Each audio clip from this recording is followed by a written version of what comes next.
કરવામાંથી નીકળ્યા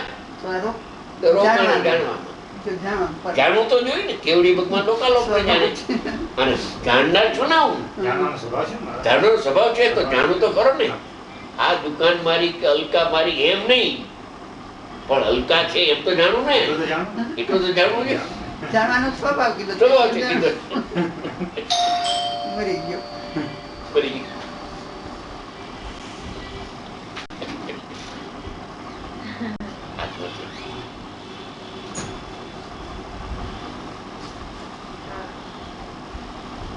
શાસ્ત્રમાં પાઠ તો ઘણા લખાણ તો ઘણા, એનો ખુલાસો ગુરુદેવ કરે છે. જો આ શાસ્ત્રમાં આવ્યું છે કે જ્ઞેયો જ્ઞાનમાં જણાય એવી જ્ઞાનની પર્યાય રૂપે આત્મા પરણવે છે. કલો લઈને પોતાની પર્યાય, જેમાં ઓલું નિમિત્ત છે, ઓલું નિમિત્ત અને જ્ઞાનની પર્યાય નિમિત્ત છે.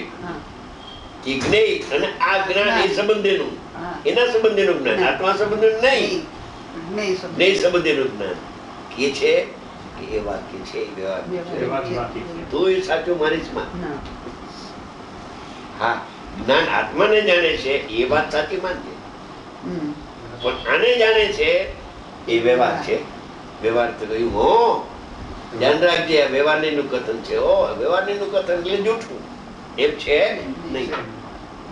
નથી એની જાહેરાત કરે, એમના વ્યવહાર નથી એટલે પોતાના સ્વભાવમાં નથી, પોતાના સ્વભાવમાં નથી. એને જાણવું, એના સ્થાને ભલે ઈ ભલે રહ્યો, પણ એને જાણવું મારો સ્વભાવ નથી. કેમ કે એને જાણતા સાધ્યની સ્થિતિ થતી નથી. આત્મદર્શન અટકી જાય છે. આત્મદર્શન અટકે છે, મને બાધા પહોંચે છે, ઘાત થાય છે મારા આત્મા. એને જાણવા રોકાવામાં, એ રોકાણો અનંત કાળથી પરને જાણવામાં આત્માને ન જાણે, એ ભૂલ થઈ ગઈ. એ ભૂલ નીકળવા માટેની આ પાઠ છે. આ વ્યવહારથી કહ્યું ખરેખર તો જ્ઞેયોનું, છ દ્રવ્યનું જેવું સ્વરૂપ છે તેને જાણવાના વિશેષ રૂપે પડવું તે જ્ઞાનની પોતાની દશા છે. એના કારણે નહીં, પણ પોતાની દશા જેવી છે કે જે એમાં જણાય. પોતાને જાણતા એમાં જણાય જાય એવી સ્વચ્છતા છે. પણ એને જાણે છે એમ રહેવા દેજે. ઈ ભલે જણાય, ઈ ભલે જણાય, એ ભલે પ્રતિભા છે, ઈ ભલે ઝલકી જાય, કઈ વાંધો નહીં. તું એનું લક્ષ કરીશ, તારી સ્વચ્છતા છે દર્પણની માં, અને એ જલશે. ભલે ઝલકે, કઈ વાંધો નથી, તારું જ્ઞાન પેલું નહીં થાય, પણ એ ઝલકે છે એમાં લક્ષ કરીશ તું કે આને હું જાણું છું, તો ગયો દુનિયા. ખરેખર તો જ્ઞેયનું, છ દ્રવ્યનું જેવું સ્વરૂપ છે તેને જાણવાના વિશેષ રૂપે પણ તે જ્ઞાનની દશા ને તે જ્ઞાનના પોતાના સામર્થ્ય છે. ઈ જે જણાય છે એમાં પોતાનું સ્વચ્છતા શક્તિ છે, સામર્થ્યથી જણાય. જેમ દર્પણમાં જણાય, અગ્નિ જણાય એમ, બોર જણાય એમ.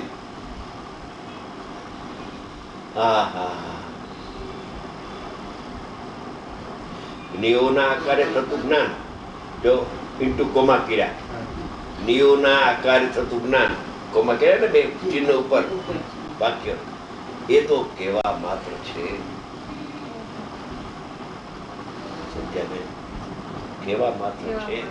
હું આને જાણું છું, આ મારા જ્ઞાનમાં જણાય છે. હું આને જાણું છું ને આ મારા જ્ઞાનમાં જણાય છે. જાણું છું ને જણાય છે. એ કેવા માત્ર છે. કથન માત્ર છે.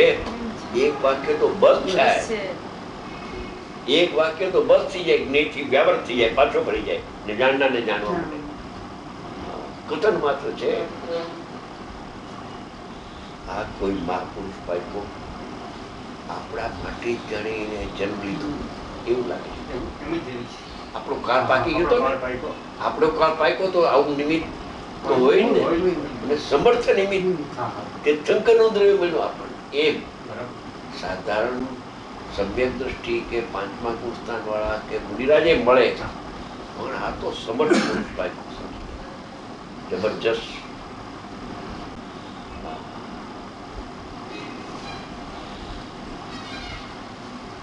કેવા માત્ર છે. જ્ઞેયોના આકારે થતું જ્ઞાન, જ્ઞેયોના આકારે થતું જ્ઞાન કેવા માત્ર છે. જ્ઞેયો મારા એમ તો છે નહીં, પણ જ્ઞેયોના આકારે થતું મારું જ્ઞાન, આ જ્ઞાન કેવા માત્ર, કથન માત્ર છે. જ્ઞેયોને જાણતો જ્ઞાન હા, જ્ઞેયો જેમાં જણાય એવું જે જ્ઞાન કહેવા માત્ર છે. ઈ જણાય ને હું જાણું એમ નથી. મારે એની હારે ઈ વ્યવહાર નથી. નથી. હા, હા. મારો વ્યવહાર પરની હારે ન હોય.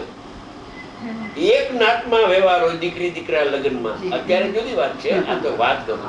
પેલાના કાળમાં તો એક નાતમાં હતા ને સગપણના સંબંધો.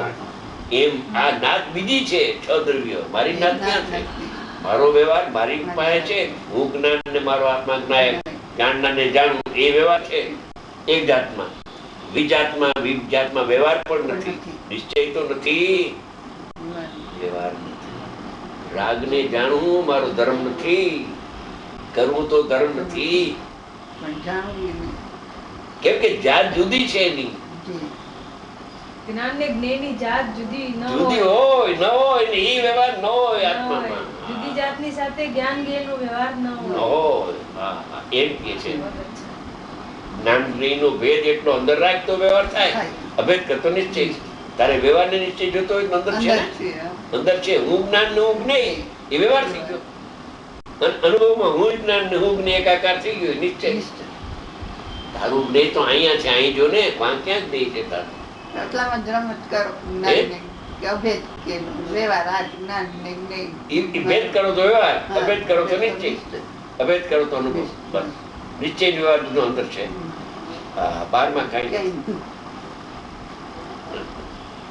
જીવને તો બસ અનાદિથી બહારનું જ છે.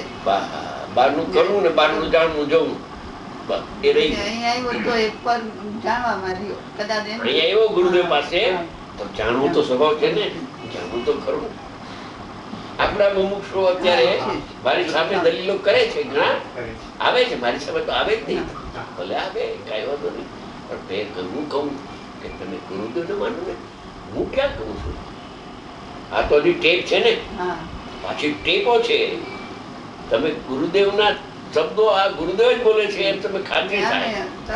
અનુમાન કરે તો બેસે કે ના આમ જ છે, આમ જ છે. અનુમાન કરે તો બેસે.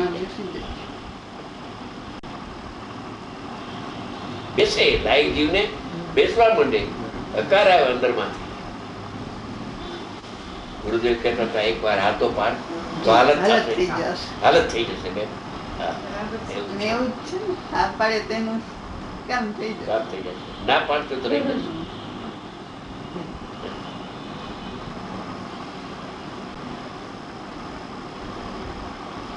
જ્ઞેયોના આકારે થતું જ્ઞાન એ તો કહેવા માત્ર છે. આત્મા જ્ઞાન ને જ્ઞેયને જાણે છે, કહેવા માત્ર, કથન માત્ર છે. કેવા શબ્દો છે. બાકી જ્ઞાન જ્ઞાનાકાર જ છે, જ્ઞેયાકાર છે જ નહીં. જ્ઞાનાકાર જ છે અને જ્ઞેયાકાર છે જ નહીં. જ્ઞેયને જાણતું નથી ને પોતાના આત્માને જાણે છે. જ્ઞાન જ્ઞાનને જાણે છે, જ્ઞાન નાયકને જાણે છે. જ્ઞાનાકાર છે પણ જ્ઞેયાકાર નથી. કોઈનું ના હીરા છે, કોઈનું ના હીરા. ઝવેરી હોય ને એનું ધ્યાન પડી જાય. જાણનાર જાણનાર ગણાય છે, જાણનાર ગણાય છે. આવી જાય ને અંદર જાણનાર ગણાય છે. થોડીક વાર તો આવશે, મજા આવશે. નીકળવાનું મન નહીં. એવું જ છે. પછી નીકળે કોણ? સ્વાદ ચાકે પછી કોણ છોડે? કોણે?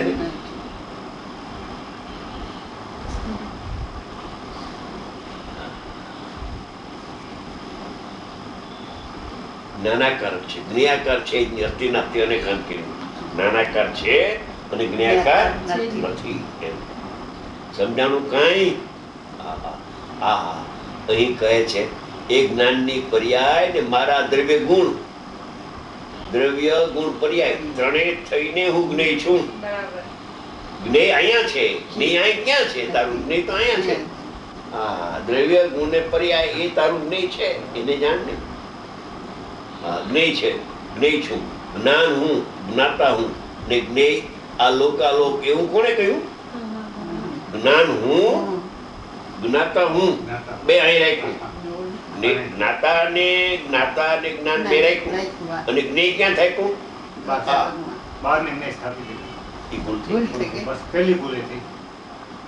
અનાદિ વ્યાપક પહેલી ભૂલ હતી બસ. આ ભૂલ છે રેકડો છે એ ભૂલ ગઈ ગઈ. એટલે કામ થયું. બસ. બસ આ બીજો પાઠ જ છે, પાઠ 2 જ છે. લંડનમાં પણ 2 પાઠની વાત થઈ. પણ આમ બહુ સરળ છે. આ બધા થોથા ભણવાનું આવું બધું કરવું એમ શાસ્ત્ર ભણવાની બંધ થઈ જાય અટક નરી એ છૂટી જાય બધું અહીં આવી જાય.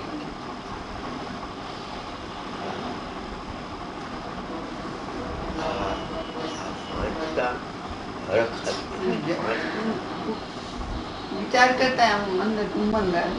ઉમંગ આવે. પોતાની વાત છે ને, પોતાની વાત છે અને પોતાની ભૂલ દેખાણી ને પોતાને જી. જે ભૂલ જાણે તો ભૂલને માગી નાખે કે આ મારી ભૂલ થઈ. પગની આકુરતા તો ક્યાંય વાઈ કઈ છે એવો તો બન્યો. હવે જો સારી વાત કરી છે, જ્ઞાન હું અને જ્ઞાતા હું એ 2 રાખ્યું અહીંયા હા.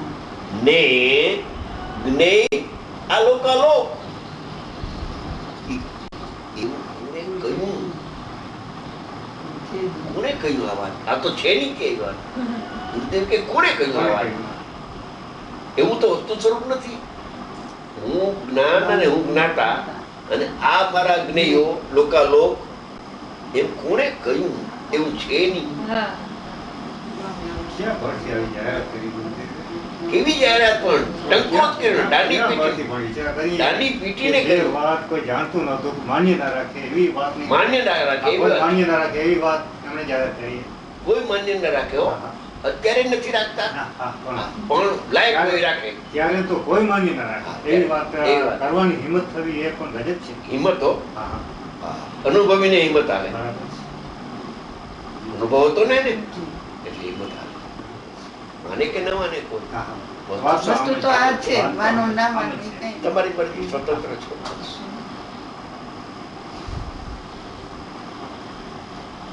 હા. એવું કોને કહ્યું? આત્મા જ્ઞાતા છે ને લોકાલોક જ્ઞેય છે એમ કોને કહ્યું? કોઈ કર્યું. કે ભાઈ સર્વજ્ઞના આગમમાં આવે છે ને કે વ્યવહાર નહીં વ્યવહાર કહ્યું છે, ખોટું માનજે, વ્યવહારનું કથન છે. એટલે બે વાત આજ કહી કે દેવ આવે તો તમે માનતા નહીં. એની અંદર બધા વિદ્વાનો બધા આવી ગયા. હા, હા, આવી ગઈ. કહેવાનો મારો ભાવ આથી હતો. બરાબર છે. સમજી ગયા? હા. અને બીજો એ હતો કે આગમમાં આવશે હા, કે કેવડી ભગવાન લોકાલોકને વ્યવહાર જાણે છે એ આવશે. આવશે. આપણે માન્ય છે વ્યવહારને એ જે આવશે બરાબર છે, પણ નિશ્ચયને એ જોવામાં આવે તો એ ખોટી વાત છે. કેવડી ભગવાન આપણા તો આત્માને જાણે છે. કેવડી કેવળ જ્ઞાન વડે આત્માને જ જાણે છે. કેવળ નીચ સ્વભાવનું અખંડ વર્તે જ્ઞાન, કહીએ કેવળ જ્ઞાન તે દેહ છતાં દેવ.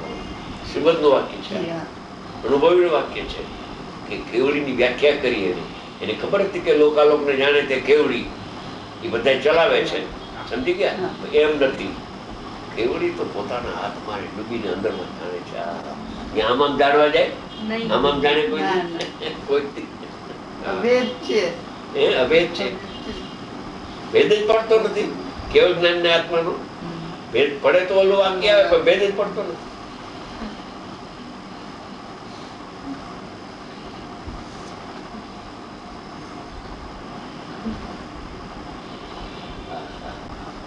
આ કોણે કહ્યું?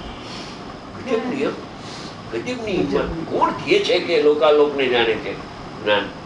ખોટી વાત છે. ખોટી વાત કહેશો તો તમે કેવડીને માનતા નથી એમ તમને કહે છે કે અમે કેવડીને માનીએ છીએ તો નથી માનતા. અમે કેવડીને માનીએ છીએ કેમ કે કેવળ જ્ઞાન વાળા આત્માને જાણે છે એમ અમે કહીએ. કેવડીને ના માને. કોણ જાણે? કેવડી છે, કેવળ આત્માને જાણે છે એ કેવડી છે. શુદ્ધ કેવડી છે, શુદ્ધ કેવડી છે. કેવડીને માને એ જ માને છે. અજ્ઞાની ક્યાં માને છે? અજ્ઞાની કેવડીને માનતો નથી.